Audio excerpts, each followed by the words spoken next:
Crisis Radio, broadcasting this week from Reykjavik, Iceland, ground zero in the great financial battle of the North Atlantic. Iceland, David against the Goliath, Great Britain, and the Dutch, the Anglo-Dutch monopolistic combine, sinister, oligarchical, elitist is the enemy. Great deal of political ferment here.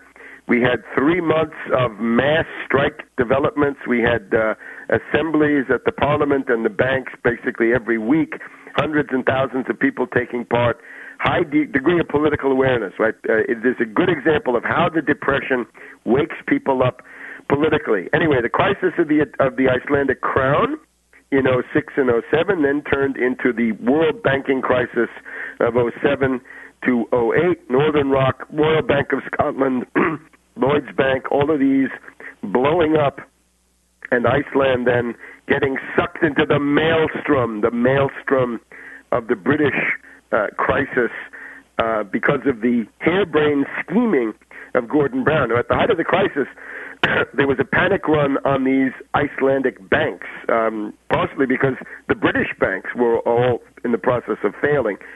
So the three banks, Kaupthing, Glitnir, Landsbanki in particular, with the IceSave branches in the British and Dutch cities. At the height of the crisis, Gordon Brown seized IceSave, prevented them from paying. They might have been able to pay more.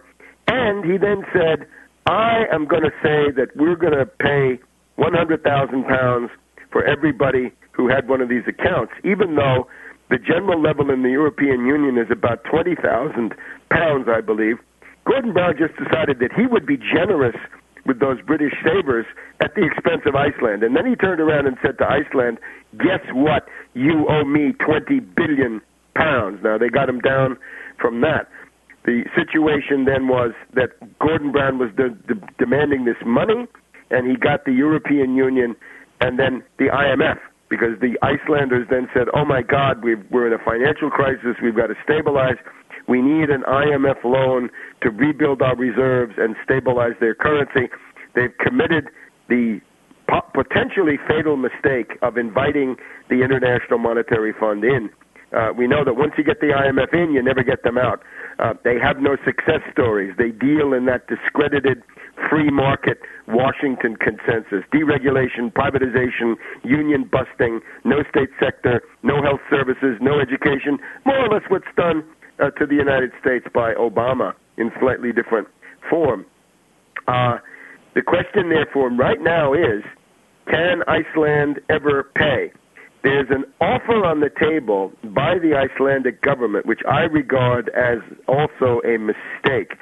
The Icelandic government said, well, this is now a social democratic government, we might be able to pay you 6% of the future growth of our gross domestic product.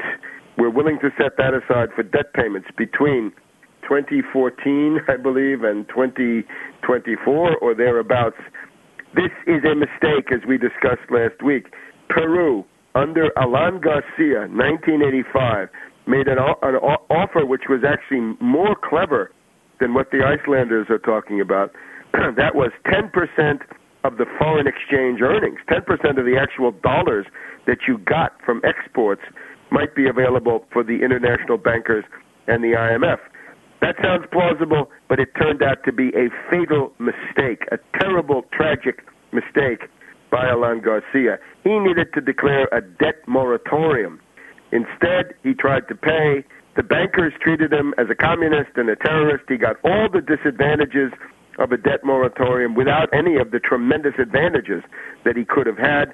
Peru slipped into hyperinflation. Peru then slipped into dictatorship under Fujimori.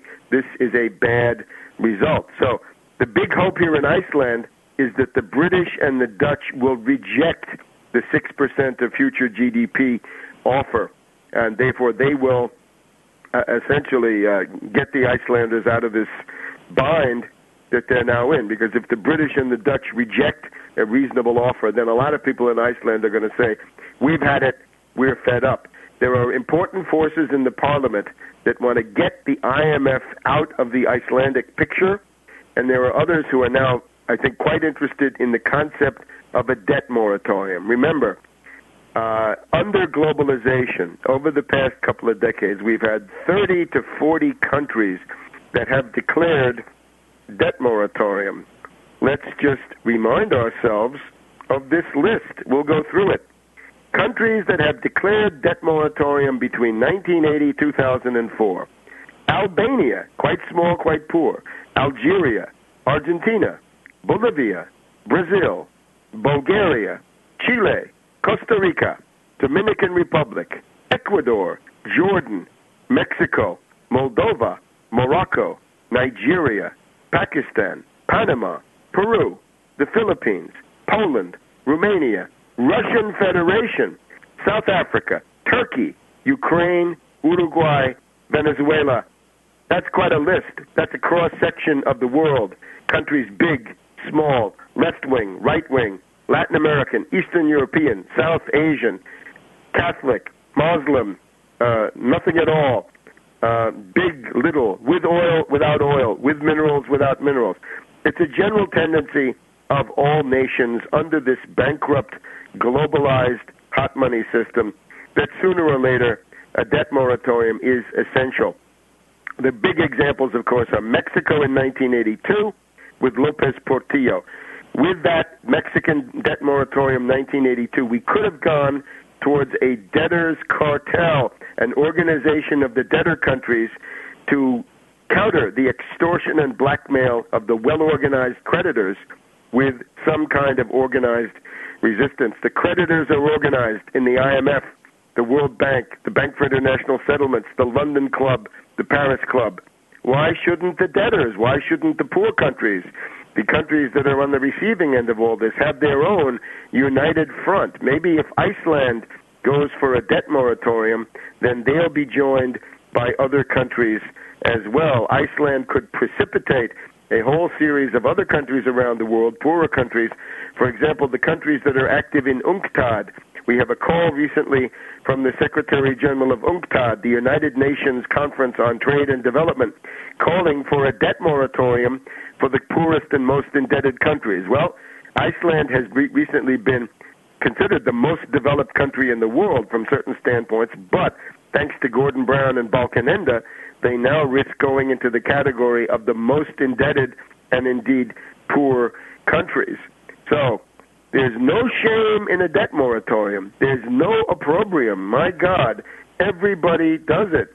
Nuclear powers like Russia, proud, ancient countries, Mexico, countries that have come out of nowhere in recent years like Moldova. And in particular, Iceland is a small island, but 300,000 people. Is Iceland so different from Costa Rica or from Panama? Costa Rica, very small, no military forces. Similarly here, Iceland, no real standing army. There is a navy. There's also a tradition of fighting. The Cod Wars, when the British in the 1970s tried to monopolize the fisheries here in the North Atlantic. People may remember these British cruisers, fairly heavy warships, colliding with small Icelandic patrol vessels, very unequal, but the Icelanders were able to stand off the British and prevent them from dictating the new division of the North Atlantic fisheries. So it's been about one debt moratorium per year over the last couple of decades. Iceland could be the beginning of a new wave, a debt moratorium leading to the assertion of national sovereignty and national independence. We'll be right back with Þórarinn Einarsson, who's going to give us a report from the Icelandic point of view.